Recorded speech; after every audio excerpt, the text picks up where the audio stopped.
ചിരട്ട കൊണ്ടുള്ള കരകൗശല നിർമ്മാണത്തിൽ വ്യത്യസ്തത വിരിയിക്കുകയാണ് ഇടുക്കിയിൽ നിന്നൊരു കലാകാരൻ. ഉടുമ്പൻചോല ശാന്തരുവി സ്വദേശിയായ ബിനേഷ് ആണ് ചിരട്ട ശില്പ നിർമ്മാണത്തിൽ വൈവിധ്യ കാഴ്ചകൾ ഒരുക്കുന്നത്.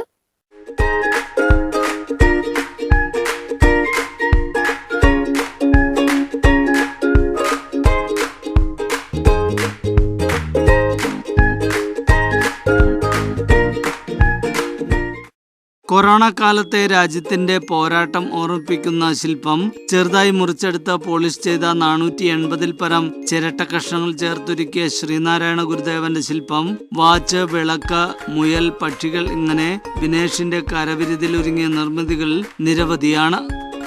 പാത്രങ്ങൾ, ഗ്ലാസ് ഒക്കെ വെക്കാവുന്ന ഒരു ഡിഷായിട്ടാണ്. പിന്നെ കൂടുതലും ചിരട്ടയുടെ ഉപയോഗിച്ചുള്ള സാധനങ്ങളാണ് ഉണ്ടാക്കുന്നത്. പിന്നെ ഈറ്റ വെച്ചുള്ള സാധനങ്ങൾ ഉണ്ടാക്കുന്നുണ്ട്. ഈഫൽ ടവർ പോലുള്ള സാധനങ്ങളൊക്കെ ഈറ്റ വെച്ച് ഉണ്ടാക്കുന്നുണ്ട്. കുറേ ഐറ്റംസ് നമ്മുടെ സുഹൃത്തുക്കളൊക്കെ കണ്ടിഷ്ടപ്പെട്ട് കുറേ ആളുകൾ കൊണ്ടാകാറുണ്ട്. വിലയ്ക്ക് കൊടുക്കാൻ കാര്യമായിട്ട് തുടങ്ങിയില്ല. അപ്പോഴാണ് ഈ ബ്രേസ്ലെറ്റ് പോലുള്ള സാധനങ്ങൾ, ഇപ്പോൾ ചിരട്ട കൊണ്ട് ബ്രേസ്ലെറ്റ് ഉണ്ടാക്കാമെന്നുള്ളൊരു ഐഡിയ വന്നത്. അതിനകത്ത് വെള്ളി കെട്ടിക്കഴിഞ്ഞപ്പം ശരിക്കും പറഞ്ഞാൽ ഇപ്പം കുറേയധികം ആളുകൾ ഇതിന് ആവശ്യക്കാരുണ്ട്.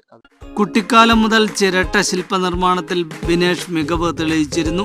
ഉപജീവന മാർഗമായ വയറിംഗ് ജോലിക്കിടെ ലഭിക്കുന്ന ഒഴിവ് സമയത്താണ് ഇപ്പോൾ വിവിധ കൗതുക വസ്തുക്കൾ ഒരുക്കുന്നത്. മനസ്സിൽ വരച്ചിടുന്ന രൂപത്തിന് അനുസൃതമായി ചിരട്ടകൾ മുറിച്ചെടുത്ത് ചേർത്ത് ഒട്ടിച്ച് പോളിഷ് ചെയ്താണ് ഓരോ നിർമ്മിതിയും ഒരുക്കുന്നത്.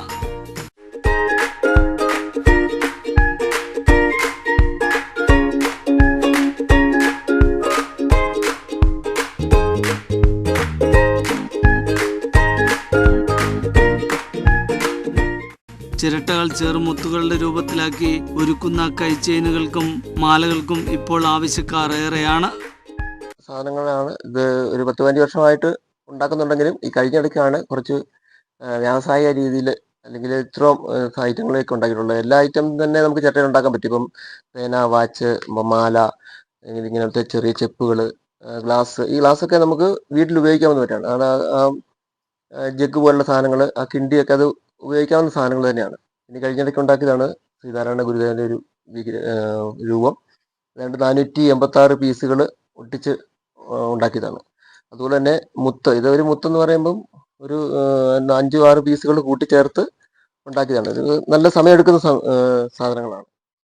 ചിരട്ടയ്ക്കൊപ്പം തടി, ഈർക്കിൽ, മുള തുടങ്ങിയ വസ്തുക്കൾ ഉപയോഗിച്ചും ബിനേഷ് വിവിധ കൗതുക വസ്തുക്കൾ നിർമ്മിക്കാറുണ്ട്.